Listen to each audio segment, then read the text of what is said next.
Hey there guys, a lot of VPNs claim they work perfectly fine whether they're in China or not. That's not true. I've tested a lot of VPNs, ends up a lot of them don't work there, and even the VPNs that work there, there are a couple of things you want to keep in mind. So here are the 3 VPNs that I would recommend for China, and this isn't just for China, this is for all the other restrictive countries, and whether you're in China or outside of China, these VPNs will do a lot of work, again, whether you need them in China or if you're just outside of China and would like to use a VPN to secure a device, access streaming services, or other services that may not be available to you or in your current location. So I'll get to these VPNs in just a minute. There are a couple of things that I want to point out though. And if at any point, of course, if you'd like to check out any of the VPNs, whether you want to go straight to the pricing or exclusive discounts or full reviews to learn a little bit more about them, I'll leave everything in the description down below. Okay,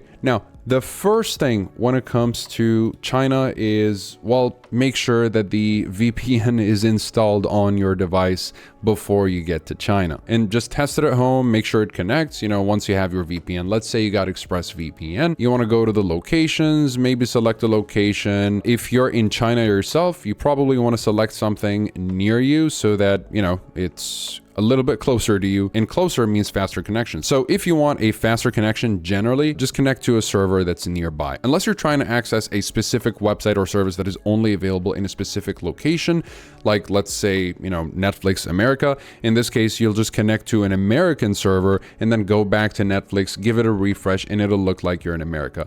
But in this case, I just want to demonstrate this very quickly. I've already selected the Japanese server, but I'm not going to turn it on yet. So I want to show you real quick here with the settings. The kill switch is a feature that you probably want to keep on if you're going to China, because this will make sure that nothing leaks out in case you lose connection to the VPN. So this is a very important feature. Besides that, as far as protocols, I'd rather keep that on automatic. If you're outside of China, you can use lightweight UDP, but if you're in China, then lightweight UDP may not be as optimized as you'd like it to be, at least within China. So keep it on automatic. In case lightweight doesn't work, it'll automatically switch to OpenVPN, which is a much older protocol than lightweight UDP, even though lightweight UDP is much faster. And if you're confused about what a protocol is, it's just simply the vehicle between you and the VPN and the internet. And some vehicles are bigger but safer. At the same time, they're slower, which is OpenVPN. And lightweight UDP, I would say it's more like a sedan, which is sort of optimized for everything. And so yeah, I'd recommend just keeping it on automatic. Split tunneling is not something you'll be using a lot, so I'll just go over this real quick. This basically allows you to choose which applications are affected by the VPN and which are not. So I can effectively have only my Google Chrome use the VPN while the rest of my connection is left outside the VPN tunnel, or the other way around if I would like so. So that is basically it. I just wanted to make sure that you guys are aware of the features available, or the features that you'll need essentially. And here you have some ad blockers and an easy way to block adult sites if you have any kids in the house. So now that we know what the features are about, I'm just gonna go ahead and connect to the VPN, and that's basically it. I'm just kind of testing it. If I go ahead and refresh here, you'll see that it changes from America to Japan. As you can tell here, now I am technically in Tokyo. And at the same time, if I go to Netflix and give it a refresh, let me just go down here, you'll see top 10 movies in the US today, because that was the server that I was connected to a little earlier on. But if I go ahead and give it a quick refresh, you'll notice that it will say top 10 movies in Japan today. And let's just go down here. So there it is, top 10 TV shows in Japan. And you'll notice that, a lot of these shows have changed and now they're a little bit more Japanese focused or Asian focused. So that's basically how a VPN works. And you're going to be using the VPN in the same way if you're in China. But again, make sure that you download it at home and test it before you go. And you want to also choose a VPN with a proven performance in China. And again, after having done a bunch of tests, I can assure you that Express, Surfshark, and Viper VPN work perfectly fine in China, with one caveat. You have to use the China Telecom ISP. So if you happen to go to China, please make sure that you go with China Telecom. That seems to be the best provider, or the most lenient provider, as far as, letting VPNs work on their network. So in this case, all of these will work with China Telecom. With China Mobile though, I've noticed that Surfshark doesn't work well.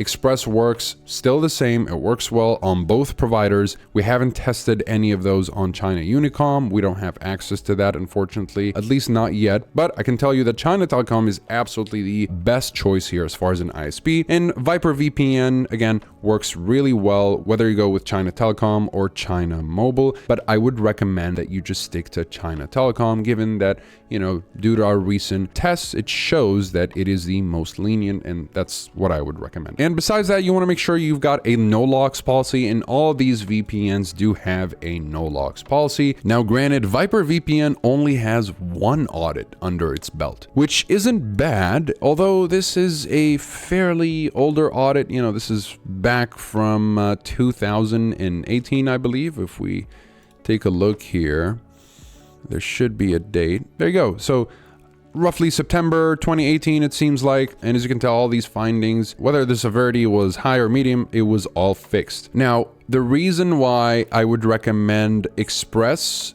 and Surfshark over Viper is because if you look into their independent audits, you'll notice that they have way more audits, especially ExpressVPN. Express is always auditing their service, whether it's a high season or low season or whatever it is. So I love that about Express. Not to mention that even in 2017, when the Turkish government seized an ExpressVPN server as part of an investigation they were doing, the Turkish authorities were still unable to extract anything out of Express, which honestly, in my opinion, makes Express the absolute winner here as far as a VPN for general privacy and to avoid censorship in restrictive countries and so on and so forth. And not to mention that obfuscation, which is the thing that basically hides the fact that it's a VPN. When I connect to a VPN with Express, it makes it look like any other normal traffic, and that's why I'm not being detected by websites like Netflix, which usually doesn't really like VPNs that much. Either way, you gotta check out your own local laws to make sure that your online actions are always in alignment with the law of your region. And again, as far as streaming, by the way, both Express and Surfshark work perfectly fine. Viper VPN is a little bit behind when it comes to accessing streaming services as reliably as Surfshark and Express. Not to mention that as far as countries, Viper VPN is still at around 70 countries, whereas with Surfshark, you've got 100 and 105 with ExpressVPN. And as far as simultaneous devices, you have up to 8 with Express, I believe 5 with Viper VPN as well. And then with Surfshark, you've got an unlimited number of devices to be secured with just a single subscription. So you can technically share it around with as many friends and family members as you would like, which is something I really like about Surfshark. And yes, they all have RAM servers instead of hard drive servers, which means that there are no hard drives that are hooked up to their servers for them to store information in. Now again, Viper VPN is a good VPN, but just considering what you're getting, I would just prefer to go with something like Express or Surfshark. And for China, if you're looking to have a little bit more flexibility and you want to be able to use it with China Telecom and China Mobile, and maybe you need the service provider China Mobile for some reason, then just go with Express if you want something that is safe. So that'll be it for this video. If you're interested in any of these VPNs, I'll leave all the links in the description down below.